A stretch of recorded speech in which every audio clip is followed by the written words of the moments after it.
The Covington chambers of the San Bernardino County Government Building were filled Sunday with people concerned about the recently proposed new political lines for California. This was the California Citizens Redistricting Commission's 24th public input hearing as they traveled the state in an attempt to receive feedback from private citizens. As a resident of a small community, my voice is rarely sought and hardly heard. And particularly so when the incumbents in these districts sit on over 60% of the vote. There is no need to come to my community. Every single person in my community could vote against an incumbent with these districts and they would still win. Only when districts are more competitive will politicians come to my community and find out what my interests are.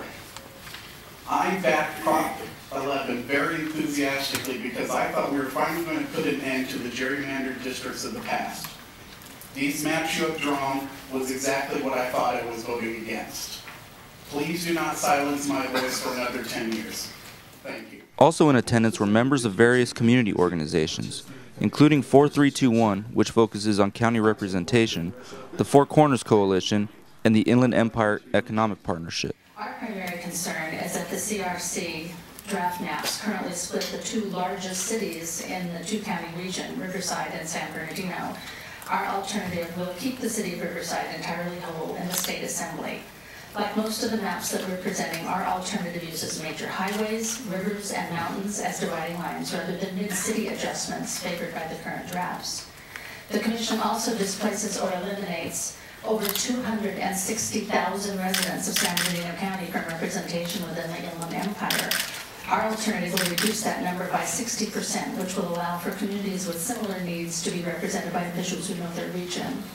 Our maps have a single CRA seat, which is what exists today, but is also more contiguous and uses major freeways as the dividing line, which helps preserve our communities of interest. Our proposed assembly maps also make 3 seats over 40% more compact, which will improve representation. By keeping the districts more compact, splitting fewer cities, and displacing 60% fewer residents, we feel our alternative is superior to the CRC draft maps and worthy of consideration with the Commission and staff as you move forward and make changes that are fair for the Inland Empire.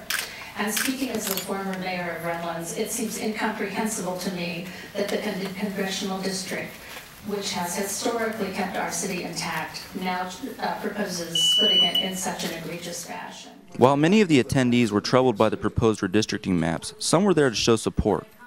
Our concern, as addressed to you in the Palm Springs meeting, was that Moreno Valley, with every other community I'm sure that you talked to throughout the state, be kept intact in terms of the congressional, state senate, and assembly districts.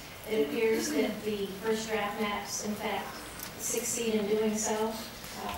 So I don't have any complaints, of course, about your efforts. I did want to take some time this afternoon and come down and give our support to the first draft maps. And again, thank you so much for your service. From San Bernardino, Matt Shainman for PE.com.